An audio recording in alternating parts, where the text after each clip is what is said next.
Class 10 agriculture agriculture chapter पढ़ने से पहले सबसे पहले हम लोग को जानना है कि ये जो एग्रीकल्चर होता है ये एग्रीकल्चर इकोनॉमिक कौन से सेक्टर में आता है।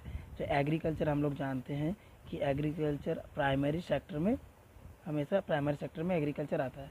ओके, इंडिया का जो टोटल पॉपुलेशन है उस पॉपुलेशन में 2/3 पॉपुलेशन एग्रीकल्चर करते हैं या एग्रीकल्चर से बिलोंग करते हैं, वो लोगों का एक्टिविटी एग्रीकल्चर है। ओके, तो सबसे पहले एग्रीकल्चर को जब हम लोग स्टडी करेंगे, स्टडी करने से पहले हम लोगों को ये जानना है कि एग्रीकल्चर का टाइप क्या क्या होता है, उसमें किस किस टाइप का एग्रीकल्चर हम लोग को मिलता है। सबसे पहले हम लोग को टाइप मिलता है प्रिमिटिव सबसिस्टेंस फार्मिंग।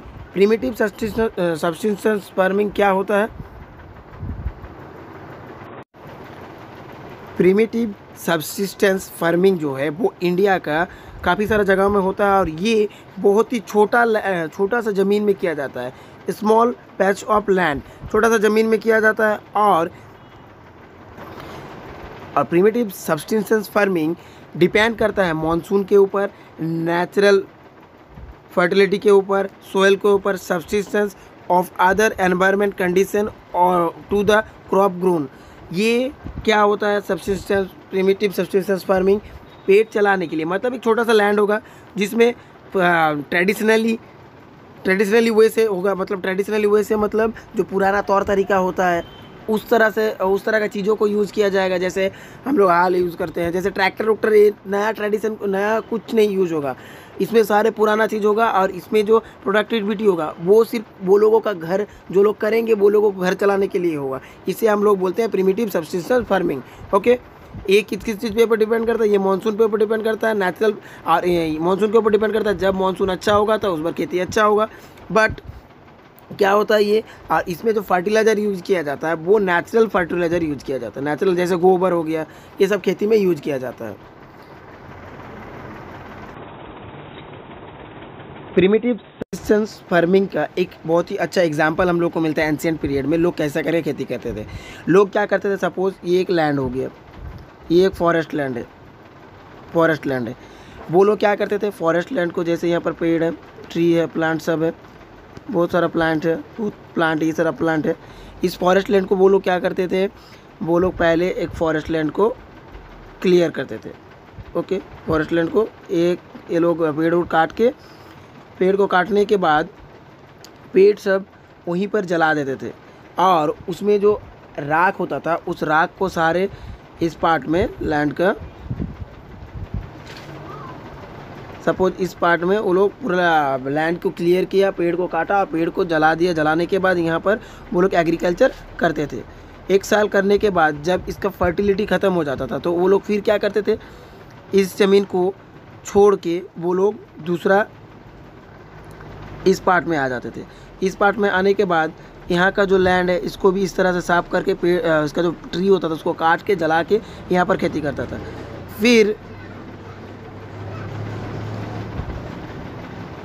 फिर वो लोग यहाँ पर भी फर्टिलिटी जब ख़त्म हो जाता था तो ये दूसरा जगह जाके वहाँ पर भी लैंड को पूरा साफ करके यहाँ पर एग्रीकल्चर करता था। और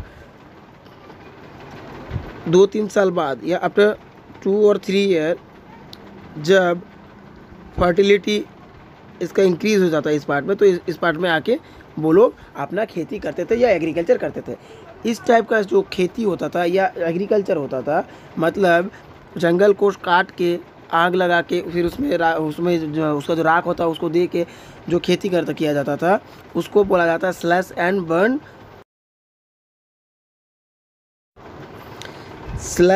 बर्न। ये टाइप का जो एग्रीकल्चर है, इस टाइप में स्लैश एंड बर्न टाइप का जो एग्रीकल्चर में मॉडर्न टेक्निक कोई यूज़ नहीं होता था। इसमें कोई मॉडर्न फर्टिलाइज़र यूज़ नहीं होता था। डिफॉरेस्टेशन हो जाता था और ऑक्सीजन, कार्बन डाइऑक्साइड बहुत ही ज़्यादा इन्वायरमेंट में इंक्रीज़ होता था बिकॉज ऑफ इसमें खेती बहुत ही ज़्यादा डिफॉरेस्टेशन होने के कारण एनवायरनमेंट काफ़ी पॉल्यूटेड हो जाता था। हार्मफुल होता है एनवायरनमेंट के लिए। Got it? Various type of name jhuming का देखेंगे हम लोग अभी। It is jhuming in north eastern state like Assam, Meghalaya, Mizoram and Nagaland. Jhuming में बोला जाता था इसमें। और दीपा कहाँ बोला जाता है? दीपा बोला जाता है अंडमान निकोबार एंड छत्तीसगढ़ में। Jhuming slash and burn agriculture is known as milpa. Milpa कहाँ बोला जाता है? मिल्पा बोला जाता है मैक्सिको में।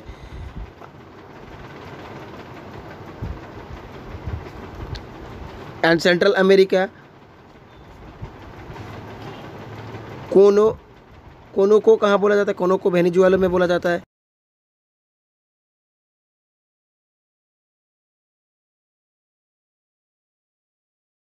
कहाँ बोला जाता है? सेंट्रल अफ्रीका में बोला जाता है। लीडिंग इंडोनेशिया में क्या बोला जाता है? लोदांग बोला जाता है इंडोनेशिया में, एंड रे बोला जाता है वियतनाम में। और इन इंडिया में जूमिंग फार्मिंग को क्या क्या बोला जाता है हम लोग थोड़ा देख लेते हैं। ओके, जैसे हम लोग पढ़ चुके हैं नॉर्थ ईस्ट स्टेट में क्या बोला जाता था? असम, मेघालय एंड मिजोरम में यहाँ पर स्लैश एंड बर्न बोला जाता था, slash and burn. And Nagaland में इसे झूम बोला जा रहा है, नागालैंड में इसे झूम बोला जा रहा है।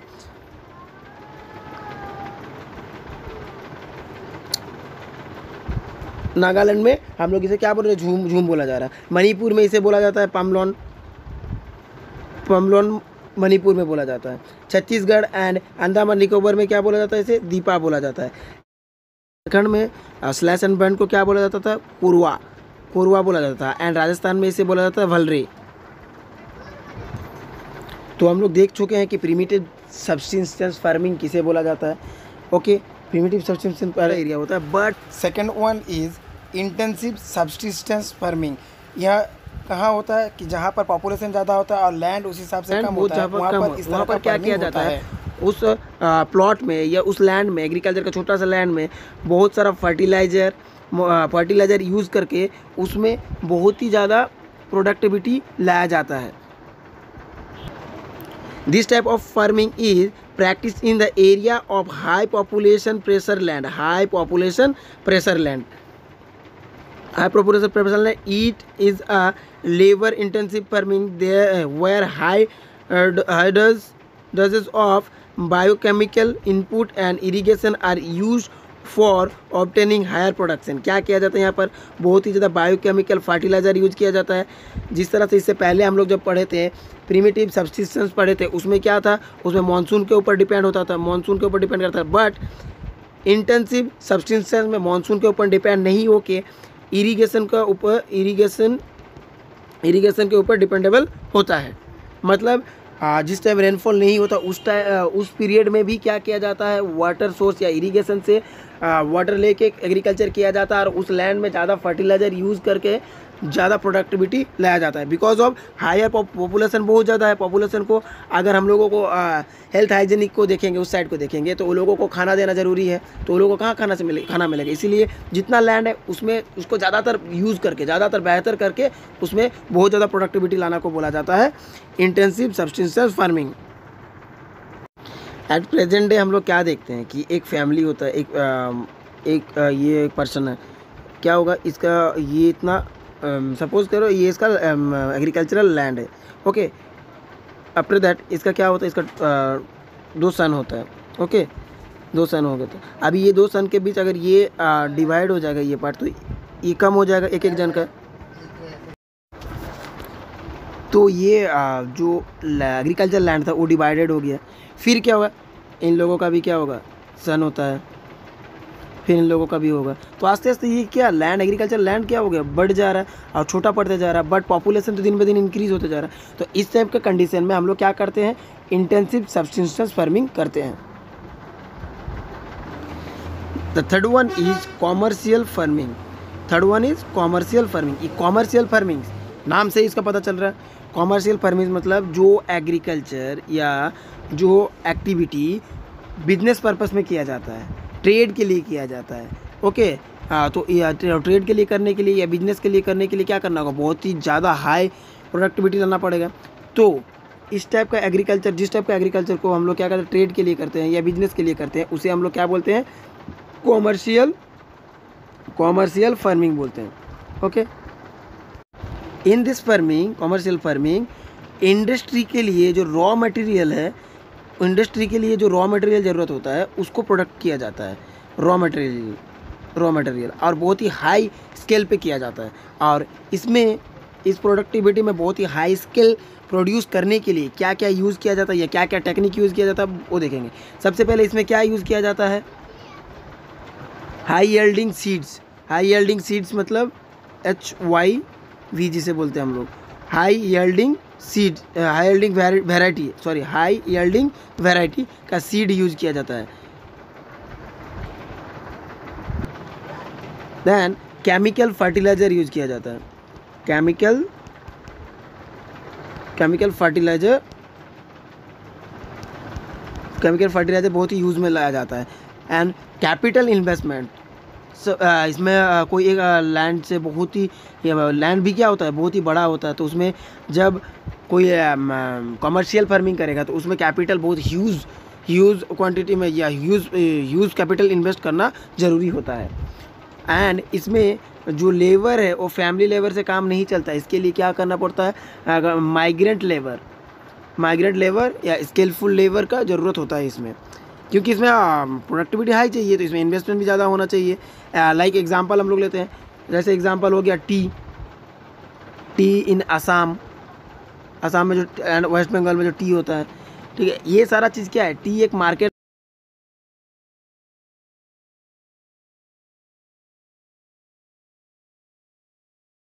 किया जाता है ताकि कॉमर्शियल के लिए, इसको बिजनेस करने के लिए, इसको मार्केट ओरिएंटेड भी बोला जाता है। क्रॉपिंग पैटर्न, इंडिया का जो क्रॉपिंग पैटर्न है, मतलब कौन सा एग्रीकल्चर कब होगा, ये ज़रूर एक सीज़न होता है, उस सीज़न के बेसिस पे एक क्रॉपिंग पैटर्न यूज़ किया गया। क्रॉपिंग पैटर्न हम लोगों को क्या मिलता है यहाँ पर,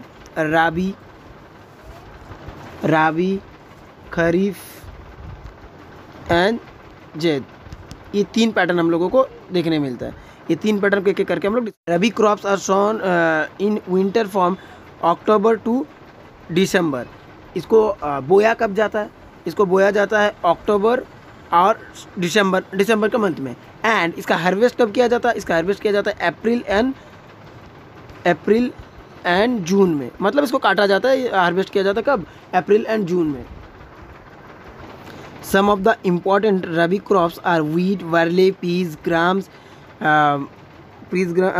ये सारा चीज़ क्या आता है, रबी क्रॉप्स में आता है। And state from the north and north eastern part of such as Punjab, Haryana, Himachal Pradesh and Jammu and Kashmir, Uttarakhand, Uttar Pradesh are important for the production of wheat का प्रोडक्शन में। हम लोग आस्ते आस्ते देखेंगे कि कहाँ पर कौन सा प्रोडक्ट ज़्यादा होता है। इसमें क्या याद रखना है, रबी क्रॉप कब सोन किया जाता है, कब हार्वेस्ट किया जाता है, एंड रबी क्रॉप्स का क्या एग्जाम्पल है। Okay, important of the production wheat and other rabi crops, availability of the precipitation during the winter month due to the western temperate cyclone, जिसे हम लोग क्या बोलते हैं, सतीष्ण पश्चिमी विक्षोभ। इसके जो विंटर में जिससे रेनफॉल होता है, किससे रेनफॉल होता है, किसका हेल्पिंग से रेनफॉल होता है विंटर में, वेस्टर्न टेम्परेट साइक्लोन से होता है। तो इस विंटर में जब रेनफॉल होगा तो इसमें हम लोगों को क्या वाटर मिलेगा, तो इसके ऊपर डिपेंड करके हम लोग रबी क्रॉप्स का जो है वो एग्रीकल्चर करते हैं। Next, kharif crop grown in the onset of monsoon in different part of the country. These harvest in September and October. ये कब स्टार्ट होता है, इसका मानसून जब आता है तभी ये क्रॉप्स स्टार्टिंग किया जाता है, जिसको सोन किया जाता है, और इसका हार्वेस्ट किया जाता है सितंबर एंड अक्टूबर के मंथ में इसको काटा जाता है। Important crops grown in during this season are paddy, maize, jowar bajra, tur, among the urad, cotton, jute, groundnut and soybean. Some of the most important rice grown region in Assam, West Bengal.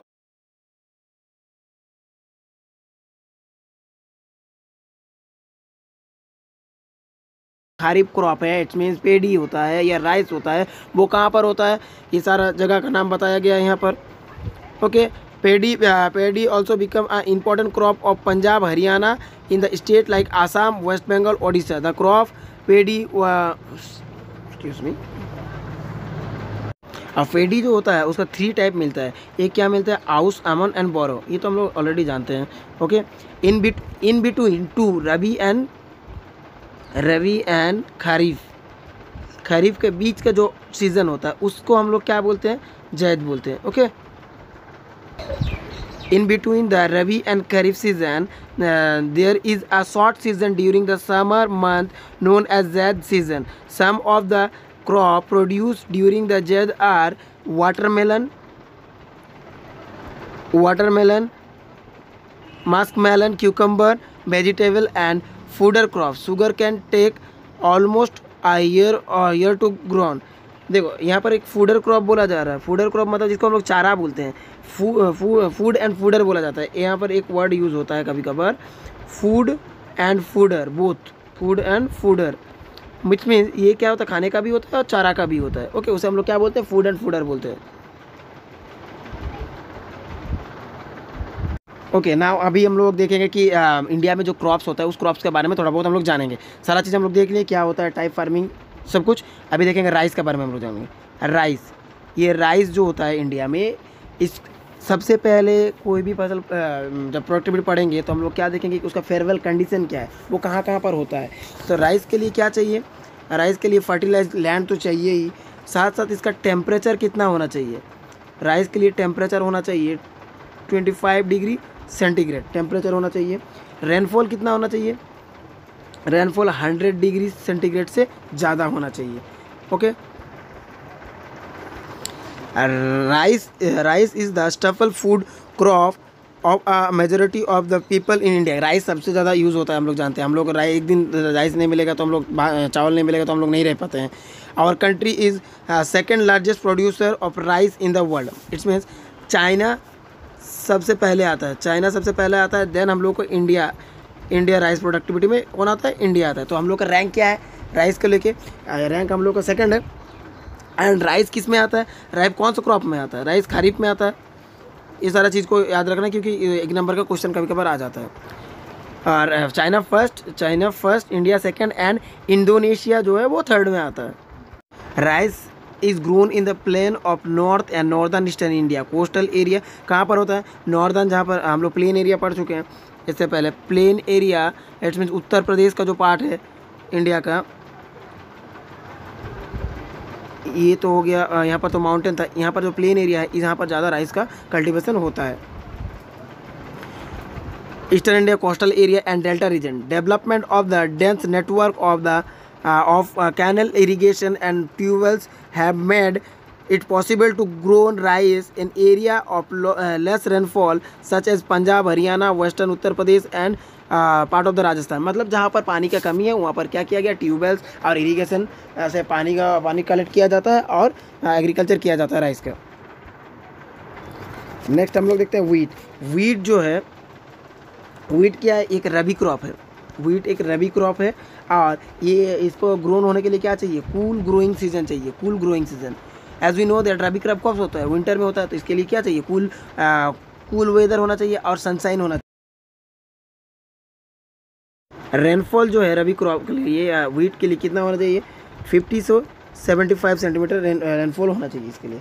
और ये जो crop है wheat, ये all over world में सबसे ज़्यादा कहाँ पर होता है, सबसे ज़्यादा होता है चाइना में, सबसे ज़्यादा होता है चाइना में, देन इंडिया, देन रशिया में होता है। एंड इंडिया में सबसे ज़्यादा कहाँ पर होता है, इंडिया में सबसे ज़्यादा होता है यूपी में होता है। एंड हम लोग इससे पहले राइस जो पढ़े थे, राइस कहाँ पर होता है सबसे ज़्यादा, राइस होता है वेस्ट बंगाल में सबसे ज़्यादा होता है। वीट कहाँ पर होता है, इंडिया में सबसे ज़्यादा यूपी में होता है। क्लियर। और इसके लिए दो जोन है, वीट कल्टीवेशन का 2 जोन होता है। फर्स्ट जोन क्या होता है, Ganga Sutlej Ganga plain and first zone India में यहाँ पर होता है वीट का। सेकंड जोन कहाँ है, ब्लैक सोयल ऑफ डेक्कन। ये 2 जगह अच्छा वीट का प्रोडक्शन होता है। नेक्स्ट हम लोग देखते हैं मिलेट्स किसे बोला जाता है, मिलेट्स 3 चीज़ को लेके बोला जाता है मिलेट्स, ज्वार, बाजरा एंड रागी। ये तीनों चीज़ को मिला के क्या बोला जाता है, मिलेट्स बोला जाता है। ओके, सबसे पहले एक चीज़ देख लेते हैं कि ये ज्वार, बाजरा एंड रागी ये क्या होता है, ये बहुत ही ज़्यादा हाई न्यूट्रिशन फूड होता है। एंड ज्वार, बाजरा, रागी ये तीनों चीज़ को मिलेट बोला जाता है। और ये मिलेट में इंडिया का रैंक क्या है, इंडिया का रैंक फर्स्ट है। इंडिया में सबसे ज़्यादा मिलेट्स का प्रोडक्टिविटी होता है। ओके, ज्वार जो are third in area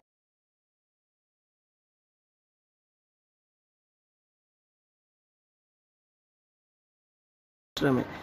Maharashtra में ज्वार सबसे ज़्यादा होता है, महाराष्ट्र में, याद रखना इसको।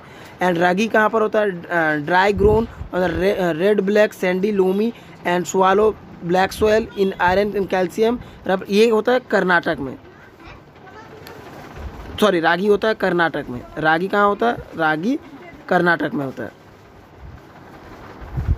और बाजरा सबसे ज़्यादा कहाँ मिलता है? बाजरा सबसे ज़्यादा मिलता है राजस्थान में। तो हम लोग को तीनों क्लियर हो गया। ज्वार कहाँ सबसे ज़्यादा मिलता है? महाराष्ट्र में मिलता है। बाजरा कहाँ मिलता है? राजस्थान में मिलता है। एंड रागी कहाँ सबसे ज़्यादा मिलता है? कर्नाटक में मिलता है। एंड तीनों को मिला के क्या बोला जाता है? मिलेट्स। मिलेट्स सबसे ज़्यादा कहाँ मिलता है ऑल ओवर वर्ल्ड में? इंडिया में सबसे ज़्यादा मिलता है। अभी हम लोग देखेंगे मेज। मेज क्या होता है? मेज एक खारिफ क्रॉप है, खारिफ क्रॉप है मेज।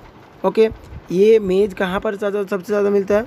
ये एक मेज, इंपॉर्टेंट एक चीज़ यहाँ पर नोट करना है, मेज खरीफ भी में भी आता है और इसे बिहार में राबी क्रॉप भी बोला, राबी क्रॉप के टाइप में भी इसका एग्रीकल्चर किया जाता है। इट्स मीन्स मेज एक मेनली क्या है? खरीफ क्रॉप है, ओके, जो समर सीजन में होता है। बट बिहार में इसको क्या किया जाता है? इरीगेशन प्रोसेस सिस्टम से या कोई भी इरीगेशन सिस्टम ट्यूबवेल वैरायटी से इसका विंटर में भी इसका एग्रीकल्चर होता है, इसीलिए इसे बिहार में क्या बोला जाता है? रबी क्रॉप भी बोला जाता है। तो यहाँ पर एक क्वेश्चन आ सकता है, given the example of a crop which is kharif and rabi also. तो देन हम लोग आंसर क्या होगा? हम लोग यहाँ पर मेज होगा। मेज के लिए टेम्परेचर कितना होना चाहिए? टेम्परेचर इसके लिए होना चाहिए 21 degree centigrade to 27 degree centigrade. And इसके लिए सोयल कैसा होना चाहिए? इसके लिए alluvial soil needed. And all over world में मेज सबसे ज़्यादा कहाँ पर होता है? इसका आंसर है यूनाइटेड स्टेट में। सबसे ज़्यादा कहाँ मिलता है? यूनाइटेड स्टेट में मिलता है। एंड इंडिया का सबसे ज़्यादा कहाँ मिलता है? इंडिया का सबसे ज़्यादा मिलता है Karnataka, then UP, then Bihar. Pulses, it's mean जो हम लोग दाल यूज़ करते हैं उसे हम लोग क्या बोलते हैं? पल्सेस बोलते हैं। ओके, तो पल्सेस का प्रोडक्शन में सबसे ज़्यादा कौन सा कंट्री में है? Largest producer and consumer in the world कौन है? इंडिया है। तो पल्सेस सबसे ज़्यादा कहाँ पर होता है? इंडिया में। ओके, इंडिया क्या है? लार्जेस्ट प्रोड्यूसर एंड कंज्यूमर, मतलब यहाँ पर सबसे ज़्यादा प्रोडक्ट भी किया जाता है और इसको कंज्यूम भी, मतलब इसको यूज़, इसको खाया भी जाता है इंडिया में ही ज़्यादा।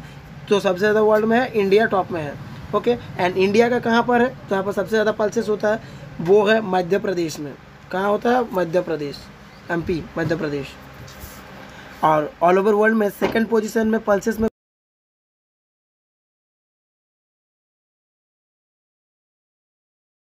पल्सेस का अगर हम लोग एग्जांपल देखेंगे तो हम लोग को क्या मिलेगा? तूर, उड़द, मूंग, मसूर, एटीसी। ओके, और यहाँ पर हम लोग और एक चीज़ देखते हैं, जितना भी पल्सेस है वो सब क्या होता है? All are लेगुमिनियस। लेगुमिनियस मतलब क्या होता है? लेगुमिनियस मतलब होता है पल्सेस एटमॉस्फेयर से क्या लेते हैं? नाइट्रोजन लेते हैं। और नाइट्रोजन लेने के बाद उसको सोयल में मिक्स करता है नाइट्रोजन, जिससे क्या होता है? जो सोयल का जो फर्टिलिटी है वो काफ़ी बढ़ जाता है पल्सेस का। लेकिन एक जो है तूर जिसे हम लोग अरहर बोलते हैं, वो छोड़ के तूर या अरहर छोड़ के जितना पल्सेस है वो सारे एटमॉस्फेयर से नाइट्रोजन लेते हैं और मिट्टी में मिक्स करते हैं, और जिससे क्या होता है? फर्टिलिटी बढ़ता है। इसीलिए क्या किया जाता है?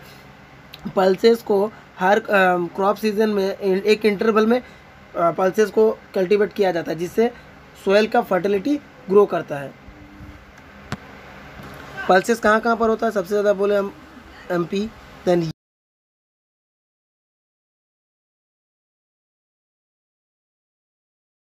शुगर कैन का हम लोग देखेंगे। शुगर कैन क्या है? ये कौन सा टाइप का क्रॉप है? ये है ट्रॉपिकल एंड सब ट्रॉपिकल क्रॉप। ट्रॉपिकल एंड सब ट्रॉपिकल क्रॉप। ओके, तो sugar cane all over world में सबसे ज़्यादा कहाँ पर होता है? सबसे ज़्यादा होता है Brazil, then India, it's means India second, and Thailand. India में सबसे ज़्यादा कहाँ पर होता है? इंडिया में सबसे ज़्यादा होता है यूपी में, देन महाराष्ट्र में ये होता है। ओके, और उसके लिए फेयरवेल कंडीशन कैसा होना चाहिए, इसके लिए हॉट एंड ह्यूमिड क्लाइमेट होना चाहिए, हॉट एंड ह्यूमिड क्लाइमेट होना चाहिए। टेम्परेचर कितना होना चाहिए, 21 से 27 डिग्री सेंटीग्रेड। एंड रेनफॉल कितना होना चाहिए, 75 सेंटीमीटर टू 100 सेंटीमीटर रेनफॉल होना चाहिए। इंडिया का पोजीशन क्या है शुगर केन में, सेकंड पोजीशन में। नेक्स्ट है ऑयल सीड। ऑयल सीड जो है वो इंडिया लार्जेस्ट प्रोड्यूसर है ऑल ओवर वर्ल्ड में। इंडिया फर्स्ट पोजीशन में आता है ऑयल सीड में। टोटल का 12 ऑल ओवर वर्ल्ड में 12% इंडिया प्रोडक्ट करता है ऑयल सीड का। ऑयल सीड में क्या आता है, ग्राउंड नट आता है, मस्टर्ड ऑयल आता है, कोकोनट आता है, शीशम आता है। ओके, अभी जैसे सोयाबीन भी आता है, कोकोनट सीड भी आता है, ये सारा चीज़ आता है ऑयल सीड में। ऑयल सीड जो है वो इंडिया में सबसे ज़्यादा कहाँ पर होता है, वो होता है आंध्र प्रदेश में सबसे ज़्यादा, देन तमिलनाडु, देन कर्नाटका। इस तरह जगह में ये बहुत ही ज़्यादा होता है। लीन सीड एंड मस्टर्ड ऑयल रबी में आते हैं। एक लीन सीड जिसे हम लोग लीन सीड बोलते हैं, वो कौन सा क्रॉप में आता है, वो आता है रबी में, महाराष्ट्र में रबी क्रॉप से, एज ए रबी क्रॉप का प्लांट एग्रीकल्चर होता है। ओके, एंड जो ग्राउंड नट है, ग्राउंड नट जिसे हम लोग बोलते हैं, ग्राउंड नट क्या किस में आ रहा है, खरीफ में आता है। तो यहाँ पर हम लोग क्या देख रहे हैं, ऑयल सीड में जो है वो कोई कुछ है, कुछ ऑयल सीड रबी है, कुछ है खरीफ। तो तिल जो जिसे हम लोग सीसम बोलते हैं, वो नॉर्थ इंडिया में as a kharif crop and south India में रबी क्रॉप। दो सीसम या तिल को हम लोग नॉर्थ इंडिया में रबी क्रॉप्स बोलते हैं और साउथ इंडिया में नॉर्थ इंडिया में खरीफ बोलते हैं और साउथ इंडिया में रबी क्रॉप बोलते हैं। कॉफ़ी जो है, कॉफ़ी सबसे ज़्यादा कहाँ होता है, ब्राज़ील में first Brazil, then Vietnam, then Colombia में। 3 जगह, ब्राज़ील, वियतनाम एंड कोलंबिया में होता है। और इंडिया में कहाँ पर होता है, इंडिया में सबसे ज़्यादा होता है कर्नाटका में ये होता है। अब कौन सा, जैसे कॉफ़ी का बहुत सारा टाइप है, तो इंडिया में जो टाइप होता है वो होता है अरेबिका वैरायटी, अरेबिका वैरायटी। और ये कॉफ़ी का जो कल्टीवेशन होना स्टार्ट हुआ था वो कहाँ से हुआ था, बाबा बुदान हिल से हुआ था। इस पॉइंट को याद रखना है। जो कहाँ पर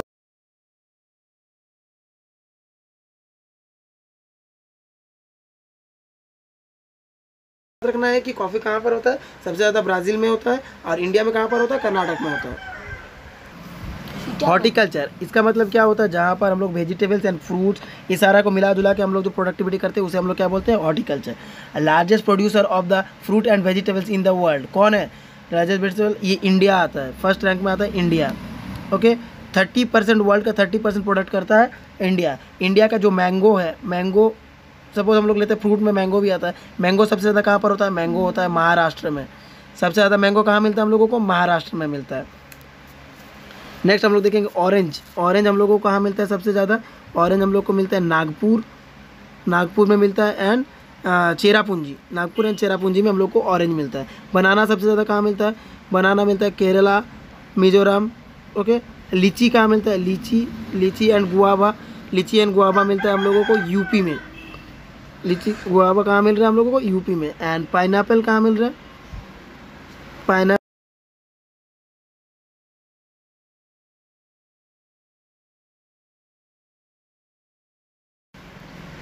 आंध्र प्रदेश में मिलता है। रबर जो है वो रबर होता है इक्वेटोरियल क्रॉप है। ये कौन सा क्रॉप है, ये इक्वेटोरियल क्रॉप है। ये fifth in the world nature rubber production. तो इंडिया का रैंक है, इंडिया का रैंक है 5th। इसके लिए कैसा क्लाइमेट चाहिए रबर के लिए चाहिए मॉइस्ट एंड ह्यूमिड क्लाइमेट चाहिए।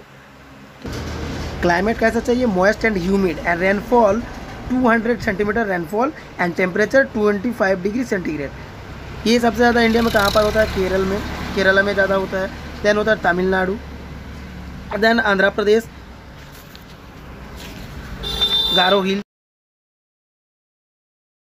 फाइबर में क्या क्या आता है, फाइबर में आता है कॉटन, जूट, ये सारा चीज़ फाइबर में आता है। तो इस सारा चीज़ को हम, कॉटन को, जूट को हम लोग, जो काफ़ी इंपॉर्टेंट है, इन लोगों इनको हम लोग एक एक करके देखते हैं। कॉटन जो कॉटन प्रोड्यूसिंग में या प्रोडक्टिविटी जो करता है इंडिया का रैंक क्या है? इंडिया का रैंक है 3rd। और इसके लिए किस तरह से सोयल ज़रूरत है? इसके लिए ब्लैक सोयल बहुत ही ज़रूरी है, इसीलिए ब्लैक सोयल को कॉटन सोयल भी बोला जाता है। रेनफॉल कितना ज़रूरत होता है? रेनफॉल काफ़ी ज़्यादा रेनफॉल ज़रूरत होता है। टेम्परेचर हाई ज़रूरत पड़ता है, टेम्परेचर बहुत ही हाई ज़रूरत पड़ता है। और रेनफॉल लाइट रेनफॉल से काम हो जाता है इसका। लेकिन इसका एक जो इम्पोर्टेंट है वो है 210 डेज़ का फ्रॉस्ट फ्री एटमॉस्फेयर होना ज़रूरी है। और ये कौन सा क्रॉप्स में आता है? ये आता है खरीफ क्रॉप्स में। इसको पूरा बनने के लिए कितना दिन लगता है? 6 to 8 मंथ मैच्योर होने के लिए।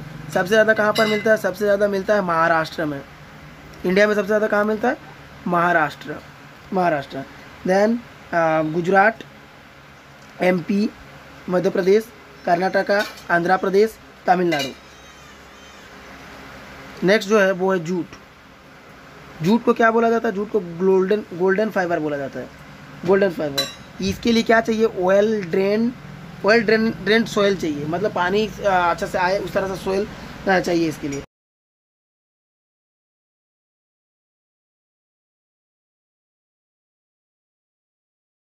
के लिए एक जूट जो है उसका जगह कौन ले लिया है?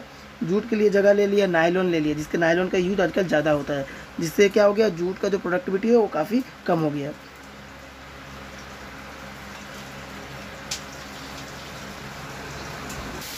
हम लोग काफ़ी क्रॉप्स के बारे में जान लिए, लेकिन अभी कुछ क्रॉप्स जो है इंपॉर्टेंट उसके बारे में बता दे रहा हूँ मैं। जैसे टी ये कहाँ सबसे ज़्यादा होता है? ये चाइना में सबसे ज़्यादा होता है। देन इंडिया सेकंड पोजीशन है। और इसके अलावा हम लोग क्या देखेंगे? मिल्क कहाँ पर होता है इंडिया में सबसे ज़्यादा? ये तो क्रॉप्स में नहीं आता है, बट इंडिया हाईएस्ट है। इंडिया में सबसे ज़्यादा होता है मिल्क का प्रोडक्शन। ब्रिंजल सबसे ज़्यादा कहाँ पर होता है? ब्रिंजल ज़्यादा होता है वेस्ट बंगाल में। कैबेज कहाँ पर ज़्यादा होता है? कैबेज सबसे ज़्यादा होता है वेस्ट बंगाल में। कॉलीफ्लावर कहाँ पर ज़्यादा होता है? वेस्ट बंगाल में। लीची सबसे ज़्यादा कहाँ पर होता है? बिहार में लीची सबसे ज़्यादा होता है। पाइनएप्पल सबसे ज़्यादा कहाँ होता है? पाइनएप्पल सबसे ज़्यादा वेस्ट बंगाल में। ऑनियन सबसे ज़्यादा कहाँ पर होता है? ऑनियन महाराष्ट्र में होता है सबसे ज़्यादा, महाराष्ट्र। ग्रेप्स कहाँ पर सबसे ज़्यादा होता है? ग्रेप्स भी महाराष्ट्र में सबसे ज़्यादा होता है। पोमीग्रेनेट कहाँ पर सबसे ज़्यादा होता है? महाराष्ट्र में ज़्यादा होता है। टोमेटो सबसे ज़्यादा होता है आंध्र प्रदेश में। टोमेटो सबसे ज़्यादा होता है। बनाना भी आंध्र प्रदेश में काफ़ी ज़्यादा होता है। और बनाना जो आंध्र प्रदेश में काफ़ी होता है। और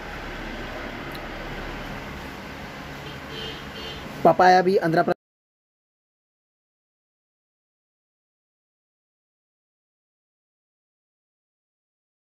क्यूकम्बर जो होता है वो भी होता है हरियाणा में सबसे ज़्यादा।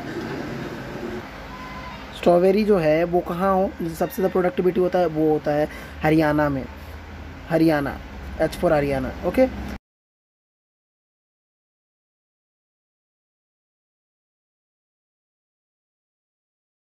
होता है यूपी में ज़्यादा होता है।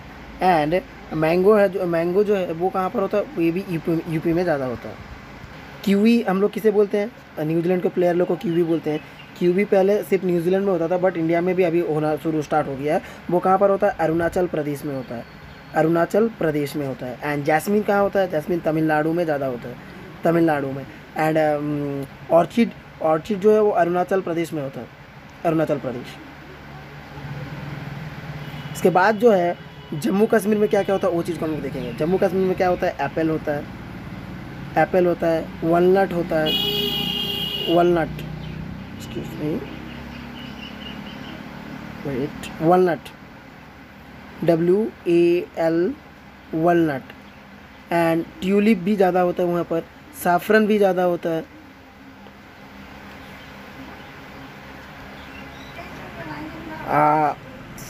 एक क्वेश्चन है, 1 अक्टूबर, क्वेश्चन नहीं ये जनरल नॉलेज है। 1 अक्टूबर कुछ डे मनाया जाता है, वो क्या डे है 1 अक्टूबर में?